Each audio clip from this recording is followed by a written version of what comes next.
Hello everyone. तो आज है 7 मई और आज के इस वीडियो में हम लोग बात करने वाले हैं सुबह तक के इम्पॉर्टेंट कुछ करंट अफेयर के क्वेश्चन को। तो चलिए शुरू करते हैं अपने क्वेश्चन को। और हमारा जो पहला क्वेश्चन है, क्वेश्चन में आपसे पूछा जा रहा है कि ईगला-एस एयर डिफेंस सिस्टम जो कि भारत जो है किस देश से खरीद रहा है। तो ये भारत जो है रसिया से खरीदने की बात कही है। ईगला-एस एयर डिफेंस सिस्टम ये एक प्रकार का मैन पोर्टेबल क्या है, एयर डिफेंस सिस्टम है। मैन पोर्टेबल का मतलब हो गया कि इसको हम लोग ईजिली जो है एक स्थान से दूसरे स्थान पर ले जा सकते हैं, इसलिए इसको क्या बोलते हैं, मानव पोर्टेबल यानी कि man portable air defence system के रूप में इसको जाना जाता है। भारत की वायु रक्षा जो है उसको सुदृढ़ और मजबूत करने के लिए इस डिफेंस सिस्टम को रसिया के द्वारा जो है भारत खरीद रहा है। अब बढ़ते हैं नेक्स्ट क्वेश्चन की तरफ। रसिया भारत को ईगला-एस विमान भेदी मिसाइलों की आपूर्ति करेगा। मानव पोर्टेबल वायु रक्षा प्रणाली है ये, जिसको किसी भी व्यक्ति या चालक दल की तरफ से दुश्मन के विमानों को गिराने के लिए काफ़ी आसानी से यूज किया जा सकता है। ठीक है, इसको ईजिली हम लोग यूज कर सकते हैं सिंगल मैन के द्वारा भी। नेक्स्ट क्वेश्चन है, क्वेश्चन में आपसे बोला जा रहा है हाल ही में वन स्टेट वन रजिस्ट्रेशन योजना की शुरुआत की गई है। आपको बताना है इस योजना की शुरुआत किस राज्य के द्वारा किया गया है। तो इसकी शुरुआत जो है महाराष्ट्र सरकार के द्वारा किया गया है। वन स्टेट वन रजिस्ट्रेशन ये जो है लैंड यानी कि भूमि की रजिस्ट्रेशन कराने के लिए जो है इस योजना को शुरू किया गया है, ताकि इसमें क्या किया जाए, रजिस्ट्रेशन में भ्रष्टाचार को कम किया जा सके, समय और पेपर वर्क को कम किया जा सके और पारदर्शिता लाने के लिए इस योजना को महाराष्ट्र सरकार के द्वारा शुरू किया गया है, ताकि उस स्टेट में जो है किसी भी जिले से कहीं पे भी आप लोग क्या कर सकते हैं, रजिस्ट्रेशन भूमि का करवा सकते हैं। महाराष्ट्र सरकार ने वन स्टेट वन रजिस्ट्रेशन योजना की शुरुआत की है, जिससे अब राज्य के किसी भी जिले में संपत्ति का रजिस्ट्रेशन कराया जा सकता है। इस योजना को समय और कागजी कार्रवाई यानी कि समय की कमी और पेपर वर्क को कम से कम करने के लिए इस योजना को शुरू किया गया है महाराष्ट्र सरकार के द्वारा। नेक्स्ट क्वेश्चन है कि हाल ही में अंतर्राष्ट्रीय सौर गठबंधन में शामिल होने वाला 123वां सदस्य कौन बन गया है। तो वो है अंगोला। इंटरनेशनल सोलर अलायंस यानी कि अंतर्राष्ट्रीय सौर गठबंधन ये एक प्रकार का क्या है, ये एक प्रकार का संगठन है जिसको बनाया कब गया था, जिसको बनाया गया था 30 नवंबर 2015 ईस्वी को इसको बनाया गया था। ठीक है, और इसका हेडक्वार्टर आपको देखने को मिलेगा गुरुग्राम में, गुरुग्राम हरियाणा में इसका हेडक्वार्टर आपको देखने को मिलेगा। एकमात्र ऐसा संगठन जिसका हेडक्वार्टर जो है आपको भारत में देखने को मिल रहा है वो है आपका इंटरनेशनल सोलर अलायंस। ठीक है, और इसमें जो है 123वां सदस्य कौन बन गया है, वो अंगोला बन गया है। अभी जो है 1 से 4 मई के बीच में अंगोला के जो राष्ट्रपति हैं जिनका नाम है जोआओ मैनुअल लोरेंको, ये जो है भारत की यात्रा पर थे। इन्होंने जो है भारत के साथ में बहुत सारी बातचीत किया है, जैसे कि आयुर्वेद हो गया, पारंपरिक चिकित्सा या फिर कृषि समझौते के बारे में इनके द्वारा जो है भारत और अंगोला के जो राष्ट्रपति हैं इनके द्वारा यहाँ पे बातचीत हुई है। अंगोला की लोकेशन की बात करें तो अंगोला जो है दक्षिण पूर्व जो है अफ्रीका में आपको देखने को ये एक कंट्री मिलता है। ये अंगोला है जिसकी राजधानी कहाँ पे, लुआंडा इसकी राजधानी हो जाएगी। इसकी मुद्रा यानी कि इसकी करेंसी है क्वांजा और यहाँ के राष्ट्रपति Joao manual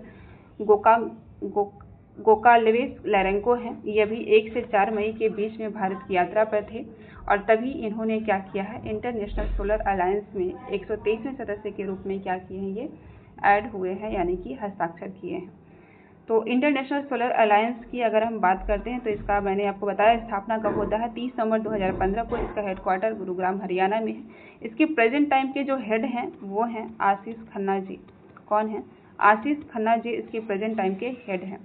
international solar alliance को बनाया क्यों गया था, तो कर्क रेखा और मकर रेखा, कर्क रेखा एंड मकर रेखा के बीच में जो है सबसे ज़्यादा हमें सूर्य की किरण प्राप्त होती है। इस रेखा के बीच में जितने भी देश हैं सूर्य की किरणें यहाँ पर सबसे ज़्यादा हमें देखने को मिलती है। तो इन देशों ने मिल करके क्या किया है, एक जो है सूर्य की किरणों को यूज़ करने के लिए सोलर एनर्जी के रूप में, इसलिए इस संगठन को बनाया है। अब बढ़ते हैं नेक्स्ट क्वेश्चन की तरफ और हमारा अगला क्वेश्चन आपसे पूछा जा रहा है कि हाल ही में जीनोम संपादित चावल की किस्म को विकसित किया है और ऐसा करने वाला दुनिया का पहला देश कौन बन गया है? तो वो है अपना देश भारत। जीनोम संपादित, इसका मतलब हो गया डीएनए। जो डीएनए है, डीएनए में एडिटिंग कर करके जो है दूसरा एक प्रजाति यानी कि दूसरा एक किस्म बनाया गया है। तो चावल की एक किस्म है जिसका नाम क्या है?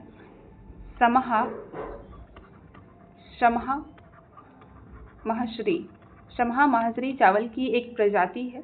इसी के डीएनए को एडिटिंग करके जो है एक चावल की दो किस्मों को यहाँ पे विकसित किया गया है, जिसमें से यहाँ पे देखते हैं जो अगला एक किस्म है उसका नाम है DRR चावल 100, जिसको हम लोग कमला के नाम से जानते हैं। ये पहला किस्म हो गया और जो दूसरा किस्म है वो है पूसा DST चावल 1।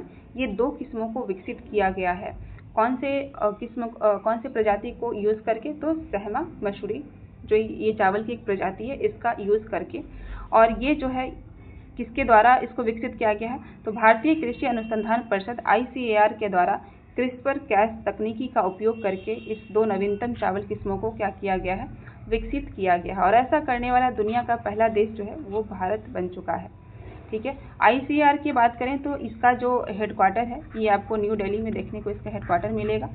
और इसके जो हेड हैं प्रेजेंट टाइम पे जो भी न्यू अपॉइंट किए गए हैं, डॉक्टर मंगी लाल ये जो है इसके हेड हैं। भारतीय कृषि अनुसंधान परिषद, Indian council of agriculture research. ठीक है, चलो आगे बढ़ते हैं और आते हैं अगले क्वेश्चन की तरफ। अगला क्वेश्चन में आपसे पूछा जा रहा है कि हाल ही में किस देश में एशियाई विकास बैंक के गवर्नर बोर्ड की 58वीं बैठक का आयोजन हुआ है? तो इसका आयोजन इटली के मिलान में हुआ। इटली के मिलान शहर में इसका आयोजन हुआ है। भारत की तरफ से इसका प्रतिनिधित्व हमारे देश के वित्त मंत्री निर्मला सीतारमन जी के द्वारा यहाँ पे किया गया है। निर्मला सीतारमन, इनके द्वारा जो है भारत की तरफ से क्या किया गया? प्रतिनिधित्व किया गया है। एशियाई विकास बैंक के गवर्नर बोर्ड की 58वीं बैठक जिसका आयोजन हुआ है इटली के मिलान शहर में, इसके बारे में जानते हैं। तो ये जो है 58वीं बैठक थी इस बार इटली के मिलान शहर में। भारत की तरफ से प्रतिनिधित्व किसने किया है? तो निर्मला सीतारमन। 4 दिवसीय कार्यक्रम जिसका आयोजन जो है इटली के मिलान में किया गया है। एशियन डेवलपमेंट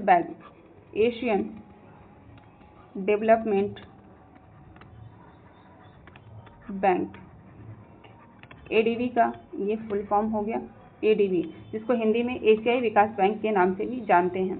ठीक है, इसको बनाया कब गया था? तो इसको बनाया गया था 19 दिसंबर 1966 ईस्वी में इसको बनाया गया था। और इसका हेडक्वार्टर आपको मनीला फिलीपींस में देखने को मिलेगा। मनीला फिलीपींस में इसका हेडक्वार्टर आपको देखने को मिलेगा। प्रेजेंट टाइम के जो इसके हेड हैं कौन है? मसाटू कांता ये जो है प्रेजेंट टाइम के हेड हैं। इसके हेड जो है जब भी बनते हैं वो जापान से ही होते हैं, क्योंकि ADB बैंक में सबसे ज़्यादा जो शेयर है वो जापान का देखने को मिलता है। तो ये 4 दिवसीय कार्यक्रम जो कि 4 मई से लेकर के 7 मई तक का ये कार्यक्रम था, जिसको हेड कर रही थी भारत की तरफ से निर्मला सीतारमन जी। और इसमें जो है ये हेड हैं मसाटू कांता जी। ठीक है, चलो आगे बढ़ते हैं और आते हैं अगले क्वेश्चन की तरफ। अगला क्वेश्चन है कि विश्व अस्थमा दिवस जो है 2025 में कब मनाया गया है? तो ये 2025 में कब मनाया गया? 6 मई को मनाया गया है विश्व अस्थमा दिवस। ये जो है फेफड़े से होने वाली एक रोग है, एक डिजीज़ है, जिसको मई के जो है पहले मंगलवार को मई माह में पहले मंगलवार को मनाया जाता है। और ये मंगलवार जो है इस बार कब पड़ा है? 6 मई को पड़ा है। 6 मई को एक और दिवस मनाया जाता है जिसका नाम है नो डाइट डे। इसको भी मनाया जाता है। 2025 में जो इसकी थीम है वो क्या रही है? तो 2025 में अस्थमा दिवस की जो थीम है make inhale treatment accessible for all, यानी कि सभी के लिए आसानी से ट्रीटमेंट क्या हो सके? उपलब्ध हो पाए, ये इस बार की थीम है। नेक्स्ट क्वेश्चन में पूछा जा रहा है IMF में भारत की तरफ से अस्थायी प्रतिनिधित्व के रूप में किसे नियुक्त किया गया है? 9 मई को 9 मई को IMF की एक बैठक होने वाली है। इसमें भारत की तरफ से प्रतिनिधित्व कौन करेंगे, जिनको अस्थायी रूप से अभी यहाँ पे नियुक्त किया गया है, तो वो हो जाएंगे परमेश्वरन अय्यर। परमेश्वरन अय्यर जो है केवी सुब्रमण्यम की जगह पर ये यहाँ पे प्रतिनिधित्व करेंगे। केवी सुब्रमण्यम को 2022 में यहाँ पे नियुक्त किया गया था 3 साल के लिए। इनका कार्यकाल जो है 30 अप्रैल 2025 को इनके कार्यकाल पूरा होने के 6 महीने पहले ही इनको क्या किया गया है, हटा दिया गया है। और इनकी जगह पर अभी जो 9 मई को बैठक होने वाली है IMF की, उसमें भारत की तरफ से प्रतिनिधित्व के रूप में चुना गया है परमेश्वरन अय्यर को। ये प्रेजेंट टाइम के वर्ल्ड बैंक के क्या हैं, MD भी हैं और ये नीति आयोग के पूर्व CEO भी रह चुके हैं और इनको यहाँ पे अपॉइंट किया गया है। विश्व बैंक के वर्तमान कार्यकारी निदेशक और नीति आयोग के पूर्व CEO परमेश्वरन अय्यर को IMF के अस्थायी वैकल्पिक कार्यकारी निदेशक के रूप में अभी नामित किया गया है। परमेश्वरन अय्यर जो है 1981 के बैच के जो है IAS अधिकारी भी रह चुके हैं। ये जाने माने स्वच्छता विशेषज्ञ भी हैं। परमेश्वरन अय्यर 2009 में भारतीय प्रशासनिक सेवाओं से इस्तीफा दे करके इन्होंने जो है 2016 में पेयजल एवं स्वच्छता विभाग का सचिव भी इनको बनाया गया है। और अब जो है ये IMF में क्या करेंगे, भारत की ओर से प्रतिनिधित्व करेंगे। नेक्स्ट क्वेश्चन है कि 2025 में मिस वर्ल्ड प्रतियोगिता 2025 का आयोजन को जो है प्रस्तावित किया गया है। बताना है इसका आयोजन जो है कहाँ पर किया जाएगा, तो इसका आयोजन जो है तेलंगाना के हैदराबाद में किया जाएगा। मिस वर्ल्ड 2025 इसका आयोजन जो है 10 मई से 31 मई के बीच में इसका आयोजन होगा। कहाँ पे, तेलंगाना के हैदराबाद में इसका आयोजन होगा।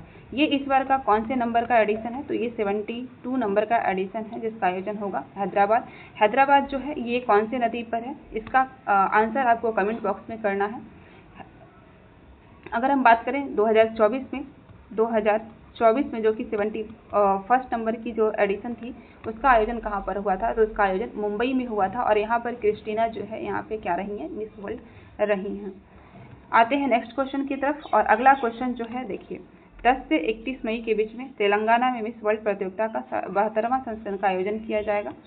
अब नेक्स्ट क्वेश्चन की तरफ आते हैं। नेक्स्ट क्वेश्चन में आपसे पूछा जा रहा है कि हाल ही में कलिंगा सुपर कप के 5वें संस्करण का खिताब किसने जीता है।